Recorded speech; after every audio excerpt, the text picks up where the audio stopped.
महाराष्ट्राचे माजी राज्यपाल भगतसिंह कोश्यारी यांना पद्म पुरस्कार मिळाल्याबद्दल जनाब संजय राऊत यांच्या पोटामध्ये दुखतंय। खरं तर भगतसिंग कोश्यारी हे सार्वजनिक जीवनामध्ये अनेक वर्षांपासून काम करतात। महाराष्ट्राचे राज्यपाल म्हणून देखील कार्यरत होते आणि त्यांना पद्म पुरस्कार मिळाला याबद्दल महाराष्ट्राचा व्यक्ती म्हणून, महाराष्ट्राचे राज्यपाल होते म्हणून संजय राऊत यांना आनंद व्हायला पाहिजे होता। परंतु संजय राऊत यांच्या कायम पोटामध्ये दुखत असतं। ते असं म्हणतात की छत्रपती शिवाजी महाराजांचा कोश्यारीजींनी अपमान केला।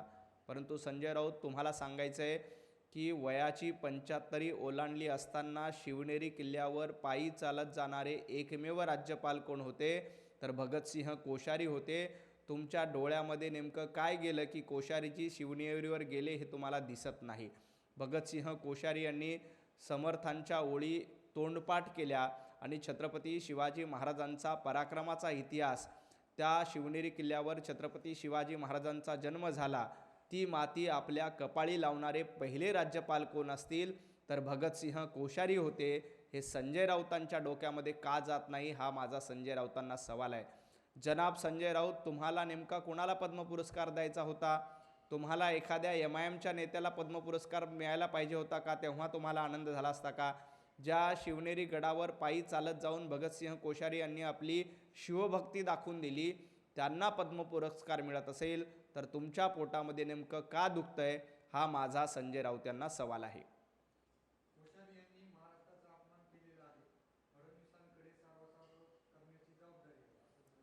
खरं तर भगतसिंह कोश्यारी यांनी महाराष्ट्राचा अपमान केला नाही। तुम्ही ज्या भ्रष्टाचारातनं सत्ता मिळवली होती, ज्या द्रोहामधनं सत्ता मिळवली होती, त्या तुमचा अपमान केला। त्यामुळं तुमच्या पोटामध्ये दुखणं साहजिक आहे। देवेंद्रजी फडणवीस यांना कुठेही भगतसिंह कोश्यारी यांची सावरासावर करायची गरज नाही। भगतसिंह कोश्यारीजी यांनी महाराष्ट्राची मान उंचावेल अशीच कारकीर्द गाजवली आणि तुमचा भ्रष्ट कारभार होता।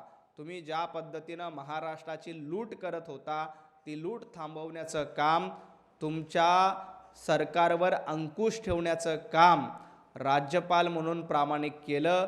तुमच्या सरकारवर अंकुश ठेवला म्हणून तुमच्या पोटामध्ये दुखतंय। त्यामुळं देवेंद्रजींना कुठेही भगतसिंह कोश्यारींबद्दल सावरासावर करायची गरज नाही। भगतसिंह कोश्यारी यांना जो पद्म पुरस्कार मिळाला तो त्यांच्या कर्तृत्वावर मिळाला। तुमचं कर्तृत्व काय आहे हे संजय राऊतांनी सांगावं।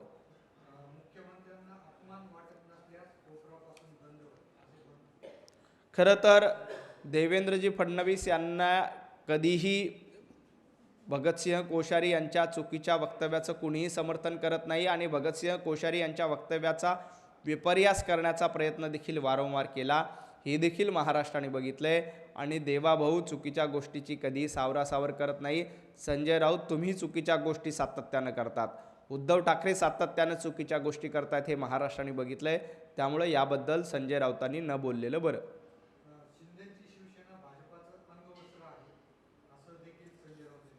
खरं तर एकनाथजी शिंदे यांची शिवसेना वंदनीय हिंदू हृदय सम्राट बाळासाहेब ठाकरे यांची शिवसेना आहे। अंगवस्त्र आणि अंतर्वस्त्र कुणाचं आहे हे महाराष्ट्राने बघितलंय। उभाटा गट हे राहुल गांधी यांचं अंतर्वस्त्र झालेलं आहे। राहुल गांधी यांची गुलामी करणं, सोनिया गांधी यांची चाकरी करणं, याच्या पलीकडे उभाटा गटानं कुठलंही काम केलेलं नाही।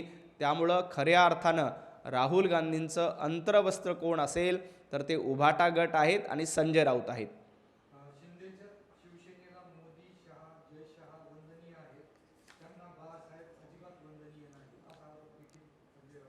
खरं तर एकनाथजी शिंदे यांना आनंद दिघे वंदनीय आहेत, बाळासाहेब ठाकरे वंदनीय आहेत, अटल बिहारी वाजपेयी वंदनीय आहेत, लालकृष्ण अडवाणी वंदनीय आहेत। संजय राऊत, तुम्हाला नेमकं कोण वंदनीय आहेत?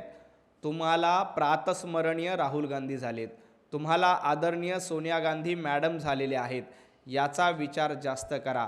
भारतीय जनता पार्टी, एकनाथजी शिंदे यांना जनतेने आशीर्वाद दिले आणि आमच्यासाठी बाळासाहेब वंदनीय आहेत, तर तुमच्यासाठी राहुल गांधी परमपूज्य झालेत, प्रातस्मरणीय झालेत, वंदनीय झालेत। सोनिया गांधी तुमच्यासाठी परमपूज्य झालेले आहेत, MIM तुमच्यासाठी वंदनीय झालेत। याचा विचार तुम्ही करा। भारतीय जनता पार्टी, एकनाथजी शिंदे यांच्यासाठी बाळासाहेब ठाकरे वंदनीय आहेत, परंतु तुमच्यासाठी बाळासाहेब ठाकरे यांचं नाव घ्यायला देखील तुम्हाला लाज वाटते, तुम्हाला हिंदुत्वाचं नाव घ्यायला लाज वाटते। याचा विचार तुम्ही आधी संजय राऊतांनी केला पाहिजे। आपण नेमकं कुणाला वंदनीय करतो?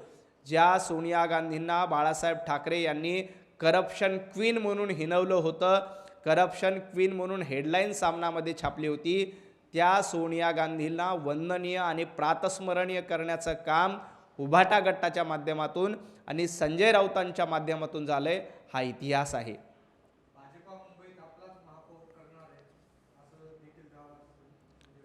नाही, संजय राऊत, भारतीय जनता पार्टी आणि महायुतीची चिंता तुम्ही करू नका। जनतेनं तुम्हाला घरी बसवले, लोकांनी तुम्हाला घरी बसवण्याचं आवडतं काम दिले।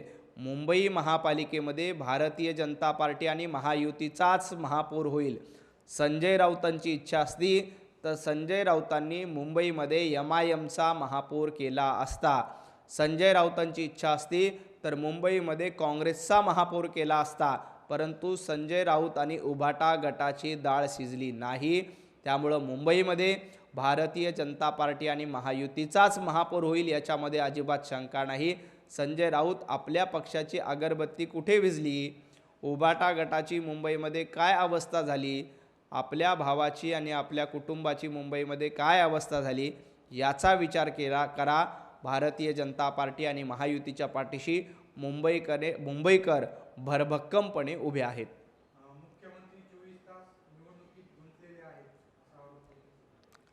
मुख्यमंत्री देवेंद्रजी फडणवीस हे मंत्रालयामध्ये बैठका घेतात आणि उरलेल्या वेळामध्ये कार्यकर्त्यांच्या निवडणुकीमध्ये मैदानात उतरतात। उद्धवजी ठाकरे, तुम्हाला नेमकं काय काम आहे? देवेंद्रजी फडणवीस, एकनाथजी शिंदे 24 तास महाराष्ट्रासाठी आणि कार्यकर्त्यांसाठी संघर्ष करतात। उद्धवजी ठाकरे घरामध्ये बसण्याच्या पलीकडे काय काम करतात? संजय राऊत असं म्हणतायत की मुख्यमंत्र्यांनी मंत्रालयामध्ये बसलं पाहिजे। अहो संजय राऊत, मुख्यमंत्री आज मंत्रालयामध्ये बैठक घेत आहेत आणि उद्यापासून जिल्हा परिषदेच्या निवडणुकीसाठी, कार्यकर्त्यांच्या निवडणुकीसाठी मैदानात उतरत आहेत। उद्धवजी ठाकरे यांना माझा सवाल आहे, उद्धवजी ठाकरे यांना आता नेमकं काय काम आहे? उद्धवजी ठाकरेंना WHO चा कारभार सांभाळायचा आहे का?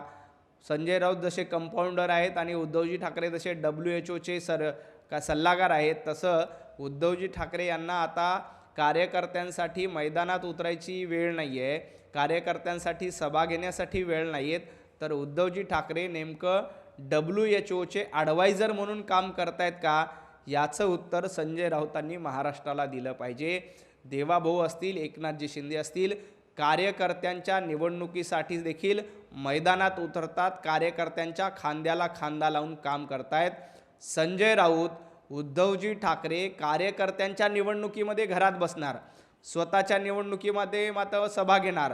ही जिल्हा परिषदची निवडणूक, महापालिकेची निवडणूक सर्वसामान्य कार्यकर्त्यांची निवडणूक असते आणि जर का तुम्ही कार्यकर्त्यांच्या निवडणुकीसाठी वेळ दिला नसाल तर उद्या कार्यकर्ता तुम्हाला वेळ देणार नाही आणि तुम्ही अशा पद्धतीनं कार्यकर्त्यांना वाऱ्यांवर सोडल्यामुळे, कार्यकर्त्यांना हवेत सोडून दिल्यामुळे, वाऱ्यावर सोडल्यामुळेच तुमच्या पक्षाची ही दारुण अवस्था झालेली आहे।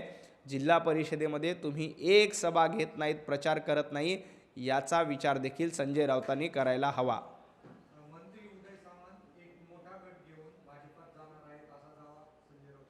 खरं तर उदय सामंत हे कुठलाही गट घेऊन कुठेही जाणार नाहीत। संजय राऊत, तुम्ही ही भविष्यवाणी करतायत।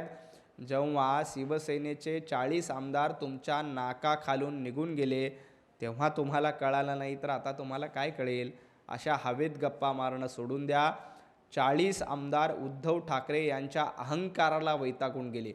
उद्धव ठाकरे हे अहंकारी होते आणि तो अहंकार लोकांमध्ये दिसला, कार्यकर्त्यांना दिसला, आमदारांना दिसला।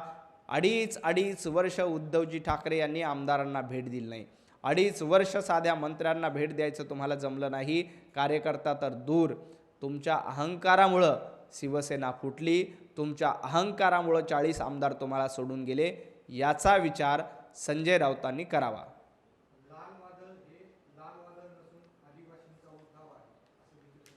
खरं तर काही आदिवासी बांधव आपल्या मागण्यांसाठी आंदोलन करतायत। याच्या आधी देखील जेव्हा पहिल्यांदा देवेंद्रजींचं सरकार आलं तेव्हाही अशा पद्धतीनं आंदोलन झालं, परंतु आदिवासी समाजासाठी सर्वात जास्त काम कोणी केलं असेल तर आदरणीय मुख्यमंत्री देवेंद्रजी फडणवीस साहेबांनी केलेलं आहे. आदिवासी समाजाचे प्रश्न सोडवण्यासाठी कोण कटिबद्ध आहे तर भारतीय जनता पार्टी एकमेव पार्टी आहे जी आदिवासी बांधवांचे प्रश्न सोडवण्यासाठी कटिबद्ध आहे. आता देखील आंदोलक येतात, त्यांचे प्रश्न सोडवण्याची ताकद आणि धमक फक्त आणि फक्त देवाभाऊंमध्येच आहे. संजय राऊत आणि विरोधक अशा आंदोलनाला फूस लावण्याचा प्रयत्न करतात. जाणीवपूर्वक सरकारला बदनाम करण्यासाठी अशा आंदोलकांना फूस लावून आंदोलकांना मुंबईत आणण्याचा प्रयत्न उभाटा गटाच्या माध्यमातून होतो, संजय राऊतांच्या माध्यमातून होतो, काही डाव्या संघटनांचा देखील यांना पाठिंबा आहे. परंतु आदिवासी बांधवांना देखील माहिती आहे की आदिवासी बांधवांच्या पाठीशी कुठलं सरकार उभं असेल तर ते देवाभाऊंचं सरकार उभं आहे. आदिवासींना त्यांचे हक्क मिळाला पाहिजे. जल, जमीन आणि जंगल हे त्यांचा हक्क आहे आणि ते मिळण्यासाठी देवाभाऊ सातत्यानं प्रयत्न करत आहेत. भारतीय जनता पार्टी सातत्यानं प्रयत्न करते. त्यामुळं त्यांना त्यांचे हक्क मिळणार. संजय राऊत, तुम्ही कितीही आगीच तेल ओतण्याचा प्रयत्न केला तरी या आगीमध्ये संजय राऊत आणि उभाटा गटाचं तोंड भाजल्याशिवाय राहणार नाही. खूप खूप धन्यवाद. एबीपी माझा, उघडा डोळे बघा नीट.